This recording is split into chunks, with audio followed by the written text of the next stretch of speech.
Marco de Araujo was 33 years old when he drowned in July 2012, helping to rescue two young girls aged 4 and 10. His partner, Tracey Hall, is determined to start a charity that will bring to life something Marco had wanted to do. What Marco's idea, we used to talk quite a lot, and he used to say that obviously living here he noticed the children, I don't know, from teenage up until like adult, I suppose. He used to say he felt that they didn't really have much opportunity in Portsmouth and there wasn't really much for them to do. And he used to say it would be nice if he could have had the money or some funding that he wanted to do like things for them, you know, to maybe keep them off the street. Like he used to say, you know, people moan they hang around the shops, people moan that there is nowhere for them to go, there's nothing for them to do, you know. So I don't know, and because he gave his life for them children, I feel it's appropriate, or that's how I feel, you know, that it'd be nice to open up his charity, do as much fundraising as possible, and then I can give back to the children homes and the children of Portsmouth. Tracy shared the events of that tragic day when they'd gone down to the Hot Walls beach by the Round Tower in Old Portsmouth. We used to go down there quite often actually, me and Marco, because it's quite quiet and tranquil. That particular day we took the grandson, David, that was 3 at the time, sat there, lovely beautiful hot day, and it was exceptionally hot, so we decided to take a dip, not a dip but a paddle in the water.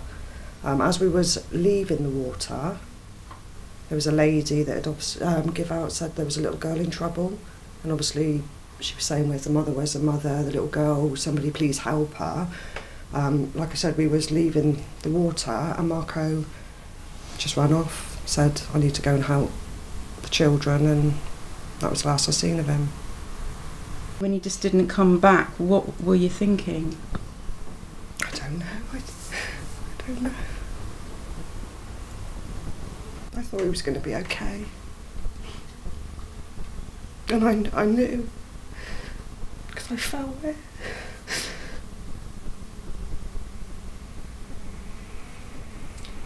But I still looked for him.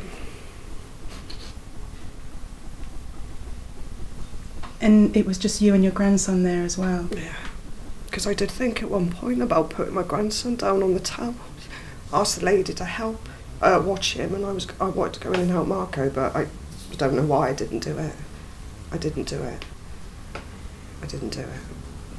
I just thought he was going to go in, pick her up and walk back out. I really did. Marco and another man who swam out to help did manage to save the children, but in the process Marco lost his life. He was Portuguese and had been with Tracy for 10 years when he died, and she wanted to keep him in the UK. His mum, because obviously we weren't married, so she was still legally next of kin, because that was something else that frightened me, because I thought I've lost him once, please don't take him. But no, she signed him over to me. Tracy's daughter organised some events that raised over £600 to pay for Marco's mum and sister to come over for the funeral. If it was me, I would want my mum and my dad there, and I would want my brother and my family, and I just thought it would be for him, he would need his family. Even though he was Portuguese, he always said his obviously roots is Portuguese, but his heart was England.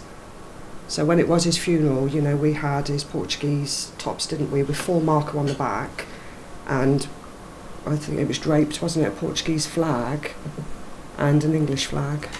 Tracy admits that even after 3 years she's still struggling with losing her soulmate, but is determined to focus on the positive. She met Marco when they both worked in a fish factory for Lion Seafoods and shared how she knew he was the one for her. I felt it, I knew. I don't know, it was weird, I've never felt that for anybody, and I've never felt it for anyone since. I mean, I couldn't even look at him without just wanting to... It used to give me butterflies and my little heart start going.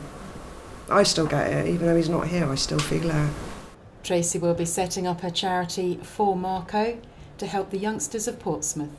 This is Shan Robbins for Solent News Now.